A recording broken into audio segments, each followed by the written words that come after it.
Finally Google থেকে সম্পূর্ণ leak চলে আসলো গুগল পিক্সেল 8 প্রো নিয়ে। আমরা সবাই জানি গুগল পিক্সেল 8 সিরিজ আসতেছে 4ই অক্টোবর, কিন্তু ইতিমধ্যেই সব থেকে বড় লিক চলে আসে সবার মাঝে, যেখানে গুগল পিক্সেল 8 প্রোর সম্পূর্ণ ডিটেলস জানানো হচ্ছে। সো কী থাকছে তা জানতে দেখে থাকুন সম্পূর্ণ ভিডিওটি। আর এই সম্পূর্ণ ভিডিও জুড়ে থাকছে আমি শাহাদ থেকে।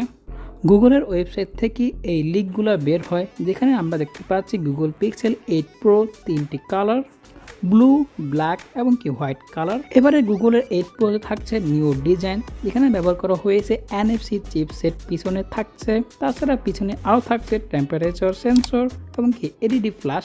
তাছাড়া থাকছে রিয়ার ফেসিং ক্যামেরা, যেখানে ব্যবহার করা হয়েছে স্যামসাংয়ের GN2 সেন্সর। তারপরে থাকছে রিয়ার ফেসিং ক্যামেরা আর থাকছে মাইক্রোফোন। তাছাড়া থাকছে আলট্রা ওয়াইড এবং প্রথমবারের মতন 5x টেলিফোটো লেন্স।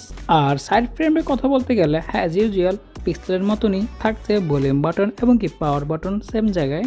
আর নিচের অংশে থাকছে সিম ট্রে। উপরের দিকে থাকছে আইটি মাইক্রোফোন এবং 5G এন্টিনার। নিচের অংশে থাকছে স্পিকার, মাইক্রোফোন এবং USB Type-C পোর্ট। আর প্রথমবারের মতন গুগল পিক্সেল 8 প্রোর ফ্রন্ট সাইড রিভিল হলো, যেখানে থাকছে 6.7 ইঞ্চি 120 হার্টজের একটি ডিসপ্লে। সো আজকের এই ভিডিওটি এই পর্যন্তই। আশা করি ভিডিওটি আপনাদের কাছে ভালো লেগেছে। যদি ভালো লাগে তো একটি লাইক দিবেন, শেয়ার করবেন আপনাদের ফ্রেন্ডের সাথে। আর এরকম ভিডিও পাওয়ার জন্য চ্যানেলটিকে এখনই সাবস্ক্রাইব করে ফেলুন এবং পাশের বেল আইকনটি বাজিয়ে দিন। সো আজকের জন্য আমি বিদায় নিচ্ছি। আমি শাহাদ থেকে। আল্লাহ হাফেজ।